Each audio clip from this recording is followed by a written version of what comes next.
남의 잘못을 꾸짖기 전에 내 마음을 먼저 들여다보라. 우리는 남의 잘못엔 날카롭고 내 잘못엔 관대합니다. 하지만 부처님은 정반대의 길을 가르치셨습니다. 오늘 이 이야기를 끝까지 들으시면 말보다 마음을 먼저 다스리는 지혜가 열릴 겁니다. 좋아요와 구독 잊지 마세요. 우리는 살면서 수많은 사람을 꾸짖습니다. 잘못된 행동을 보면 지적하고 마음에 들지 않는 말을 들으면 반박하죠. 그게 마치 정의처럼 느껴질 때도 있습니다. 하지만 부처님은 이렇게 말씀하셨습니다. 남의 잘못을 보기 전에 자신의 마음을 먼저 보라. 이 말씀은 단순한 도덕적 훈계가 아닙니다. 남을 꾸짖는 순간 우리의 마음 안엔 어떤 감정이 일어나는가를 깊이 들여다보라는 뜻입니다. 그 꾸짖음은 정말로 그 사람을 위한 것이었을까? 아니면 내 감정이 올라와서 그걸 통제하지 못한 채 말로 쏟아낸 건 아닐까? 진정한 가르침은 화내듯 말하지 않습니다.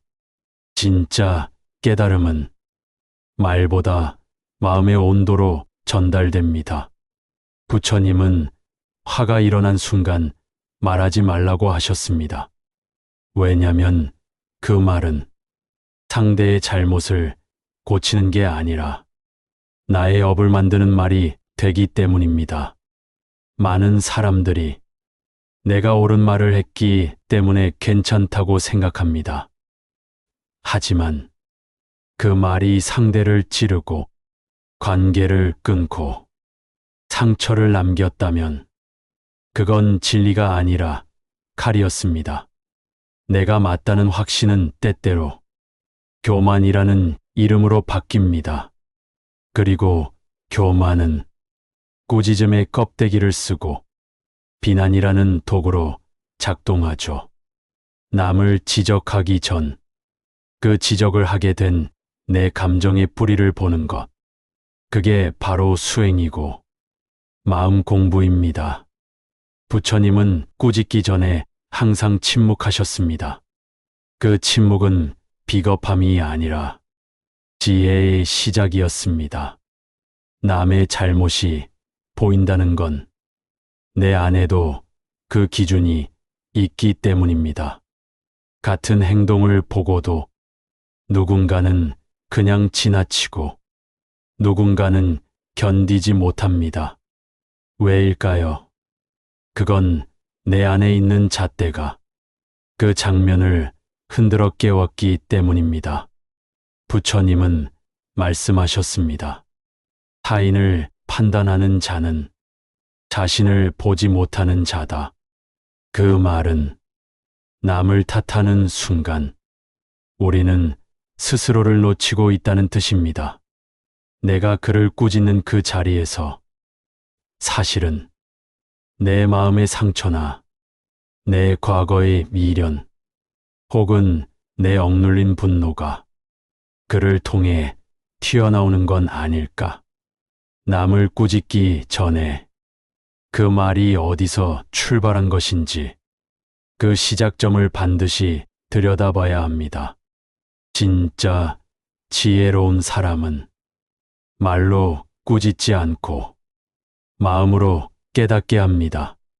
부처님은 제자들이 잘못했을 때 소리 지르지 않으셨습니다. 비난도 하지 않으셨습니다. 대신 그가 스스로 느끼고 돌아보게 만들었습니다. 왜냐면 말로 바뀌는 건 일시적인 반응이지만 마음으로 느끼는 건 영원한 변화이기 때문입니다. 우리가 누군가를 바로잡고 싶다면 가장 먼저 해야 할 일은 내가 지금 어떤 감정 상태인지 자각하는 것입니다.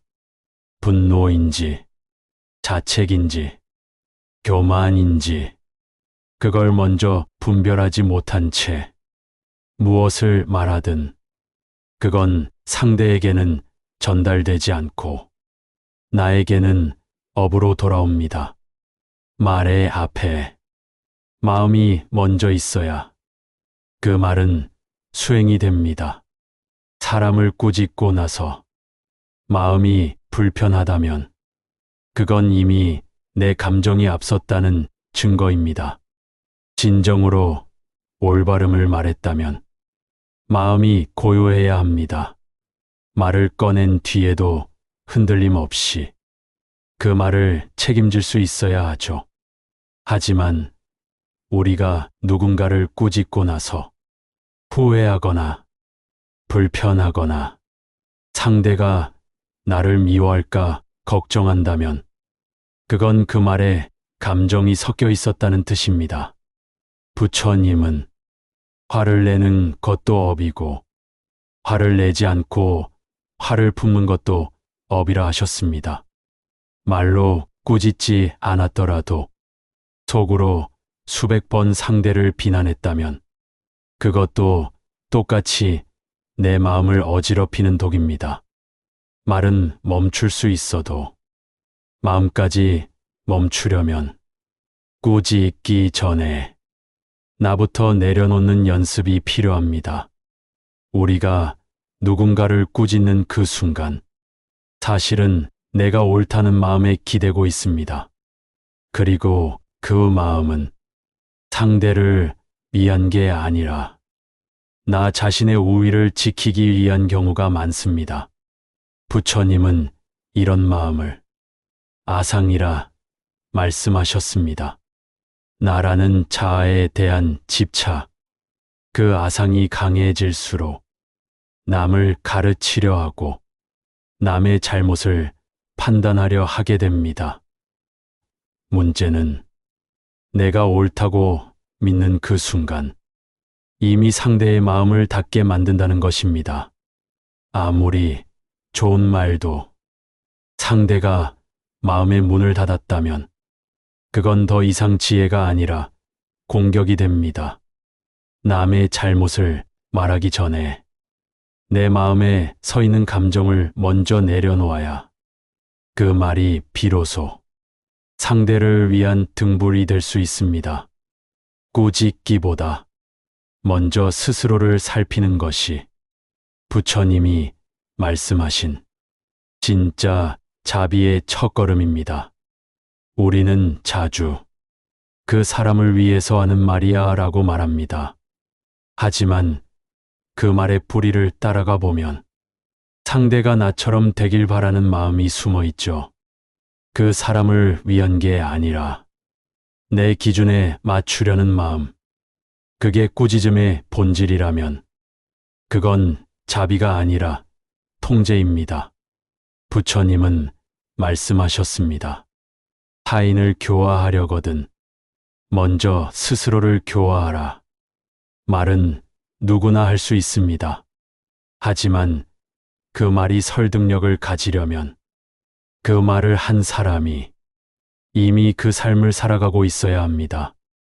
아이에게 화를 내지 말라고 말하면서 스스로 화를 못 참는 어른이 있다면 그 말은 공허한 메아리에 불과합니다. 말로 꾸짖기 전에 내가 그걸 얼마나 지키고 있는가.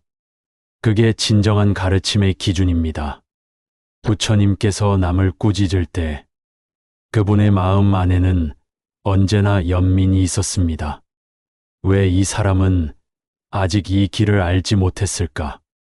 무지와 업이 이 사람을 이렇게 만들었구나. 그 연민의 시선으로 바라보기에 부처님의 말은 꾸짖음이 아니라 따뜻한 울림으로 남았던 겁니다. 우리도 마찬가지입니다. 상대의 잘못을 바로잡고 싶다면 그를 바꾸려 하지 말고 그를 이해하려는 마음부터 가져야 합니다. 잘못된 사람은 없습니다. 그저 아직 길을 보지 못한 사람이 있을 뿐입니다. 그리고 그 사람의 눈을 열 수 있는 건 비난이 아니라 조용한 마음의 자비입니다. 연민 없는 말은 날카롭고 자비 없는 지적은 고통이 됩니다. 내가 내뱉는 말에 연민이 실려 있는지 지금 이 순간 돌아봐야 합니다. 부처님은 사람은 거울처럼 서로를 비춘다고 하셨습니다. 내가 상대를 향해 꾸짖는 그 말, 사실은 내 마음 속에 있는 그림자일 수 있습니다. 우리가 누군가의 태도에 유독 예민하다면 그건 과거의 상처나 내 안에 있는 열등감이 반응하고 있는 걸지도 모릅니다. 내가 남의 이기심에 민감하다면 어쩌면 나는 늘 참고 살아온 사람이었을 수도 있고, 내가 남의 거짓말에 분노한다면 나는 진심이 무시당했던 경험이 많았던 사람일 수도 있습니다. 이처럼 꾸짖음은 상대의 잘못만이 아니라 내 마음의 거울에 비친 그림자이기도 합니다. 그래서 꾸짖기 전에 그 그림자가 무엇에서 비롯되었는지 먼저 바라보는 태도, 그게 수행의 시작이며 말을 줄이는 훈련의 핵심입니다. 마지막으로 부처님은 이렇게 말씀하셨습니다. 분노로 분노를 이길 수 없고 미움으로 미움을 멈출 수 없다. 오직 자비만이 그것을 멈추게 한다. 남의 잘못을 꾸짖는 건 쉽습니다. 하지만 그 꾸짖음이 진심으로 상대를 위한 것이라면 말이 아니라 자비로 다가가야 합니다. 당신이 화를 멈추고 한 걸음 뒤로 물러설 때 그 사람은 비로소 자신의 행동을 돌아보게 됩니다.